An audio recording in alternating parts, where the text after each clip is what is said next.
ఇలా జరగడం చాలా రేర్ సార్. టెంపరీగా హార్ట్ ఆగితే ఇలాంటి ఎక్స్టర్నల్ ఫ్యాక్టర్స్ వల్ల ప్రాణం తిరిగి వస్తుంది. Lazarus syndrome.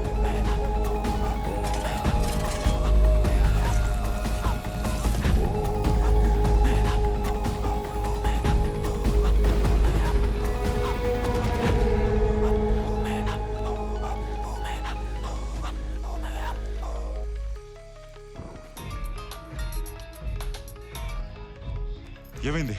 వెళ్ళే పని అయిపోయిందా? రే, వాడు చావలేదురా, ప్రాణం తిరిగొచ్చి లేచి కూర్చున్నాడు.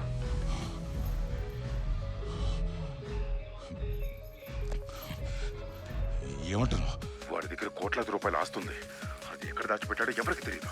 నువ్వు ఒక పని చేయి, నీ లైవ్ లొకేషన్ నాకు పంపించు, నేను ఎక్కడికి వస్తాను. రై.